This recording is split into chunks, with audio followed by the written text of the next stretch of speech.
everybody, I'm Dr. J of the Germanus Project, and today we are talking about one of my favorite things about the violin, vibrato. Vibrato with the violin, it's so personal because our violins are right here, right next to our chest, and it's already vibrating. When I put the bow on the string, my bow is pulling the string into vibration. So I feel it. I feel that vibration in my left hand. I feel it in my right hand. I feel it in my chin and my throat. It's an incredible sphere of energy from the bow to the arm to the chest through the string here. And now what's going to connect it? My left hand. Whoa! I have connected the sphere of energy. It is a circle of energy I've just established with my body and my violin and my finger. So where does it come from, vibrato? I think it comes from right here. But let's get a little more nitty gritty, okay? And so vibrato exercises for me. There are many kinds of vibrato, but there are three main ones that people refer to: a wrist vibrato, an arm vibrato, and finger vibrato.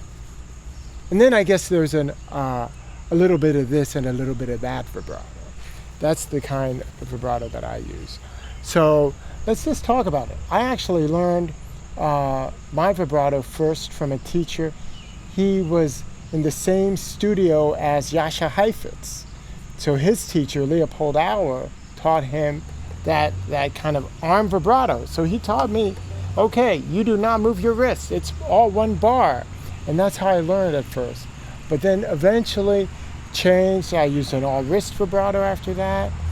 And then my latest teacher that I had before I left my doctorate degree kind of combined all of them with a wrist and an arm and just kind of hanging on the neck. So these exercises that I'm going to present for you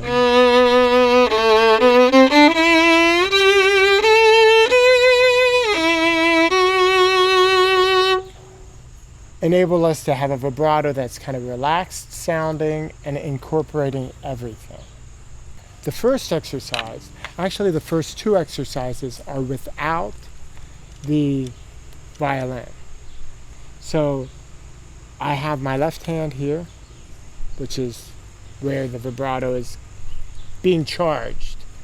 And I like to do this just to relax my knuckles. This could actually be incorporated into your warm-up exercise, but you want to have your first knuckles kind of loose. I can't do it with all of them. I'm not going to do it with my fourth and my third finger, but these first two are pretty important, especially the smaller the finger you have, the more important it is that you use those knuckles. The wider the finger, the less you really need to utilize that portion. And then another one that I like to do, and I don't know if this is politically incorrect or not, I hope it isn't, but I refer to it as the Mamma Mia exercise. Mamma Mia! Mamma Mia! So there you have it. So what I'm doing, I'm shaking my forearm and my wrist is kind of floating. See?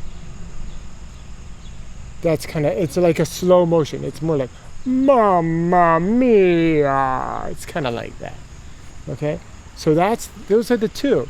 And that's getting my arm nice and loose, my knuckles kind of relaxed.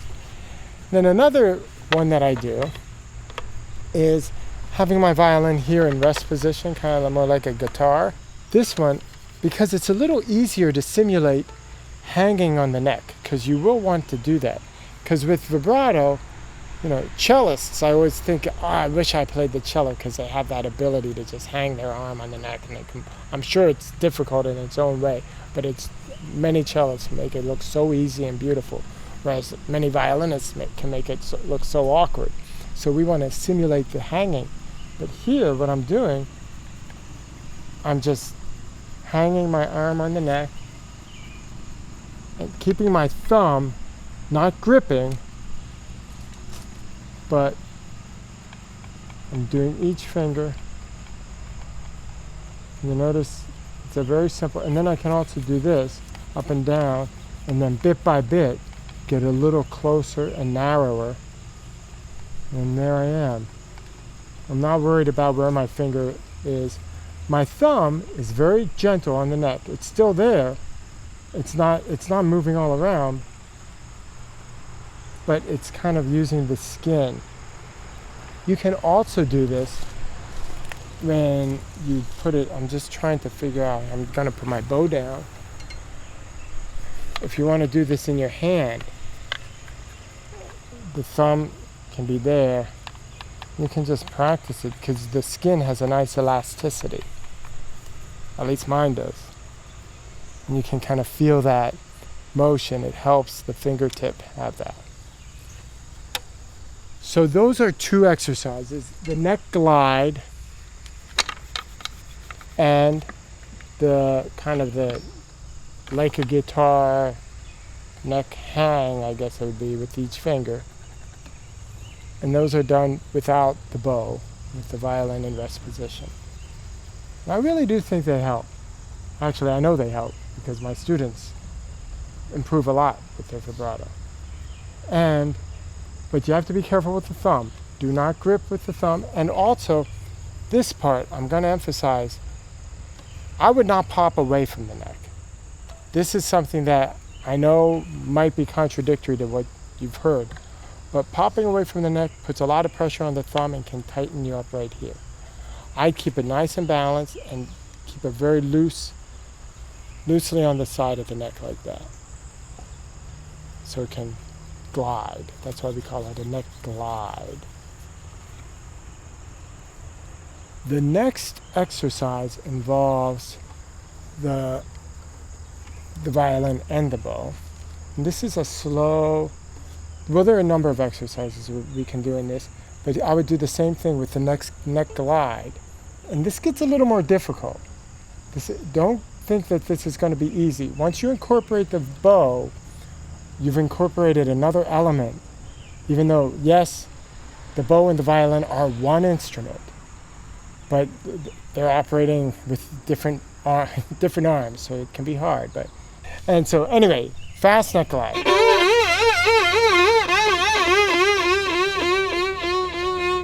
Other finger. Other finger. These are kind of ugly exercises, I know, but they do work. Another one is flying saucer, where you can take it, put way up here, and you gradually just come down.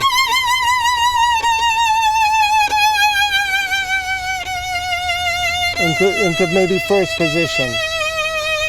And the reason why you come down is because when you vibrate, you usually, and this is something that I learned, in a way, I think I learned it the wrong way, because I learned it going a kick. My teacher originally taught me to kick. So I was actually going up with the note. But one second. I'm back. I was actually going up with the note, but you really want to go from the pitch back, or else you're going to have a distortion of the pitch. And vibrato is there to enhance the pitch. It's an enhancement of the pitch. So you can go from the note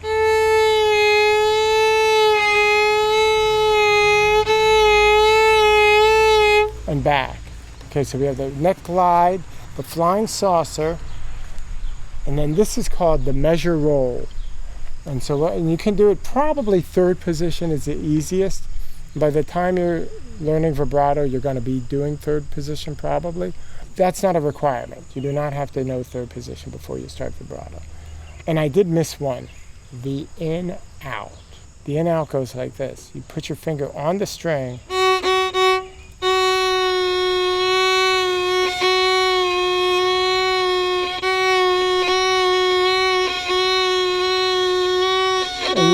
feel the string,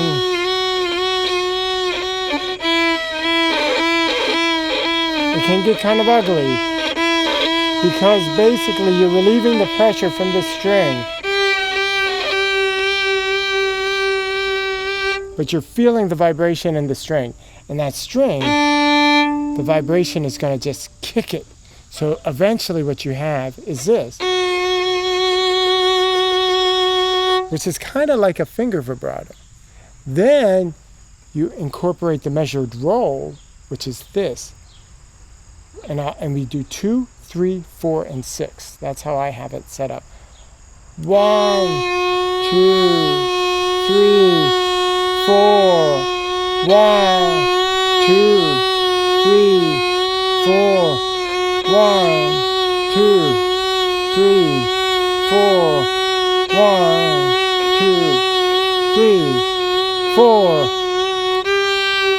2, 3, 4. 1, 2, 3, 4. 1, 2, 3, 4. 1. It's very hard to count and do vibrato at the same time. That is the measured roll, and that actually kind of will go right into the vibrato.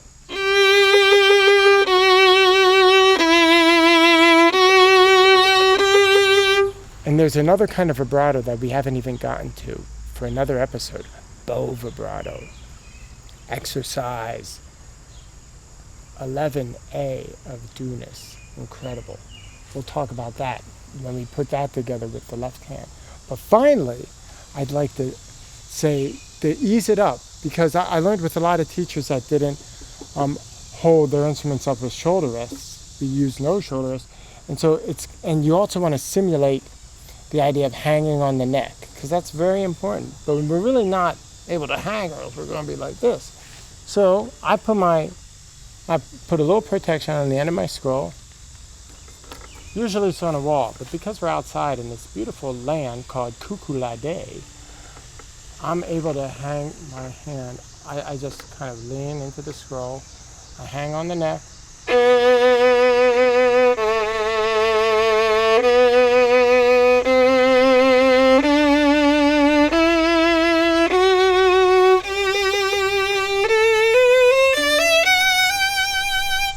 And the vibrato can move continuously from note to note, which is something you really want in pieces like Thais.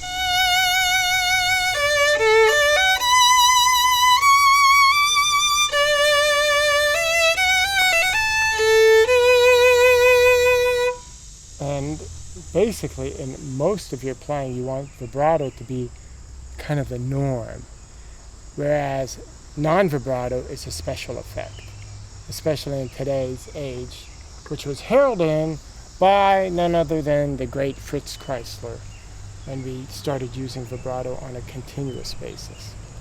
So there you have it. That is vibrato from my perspective. Dr. J of the Germanus Project. Thank you for joining us.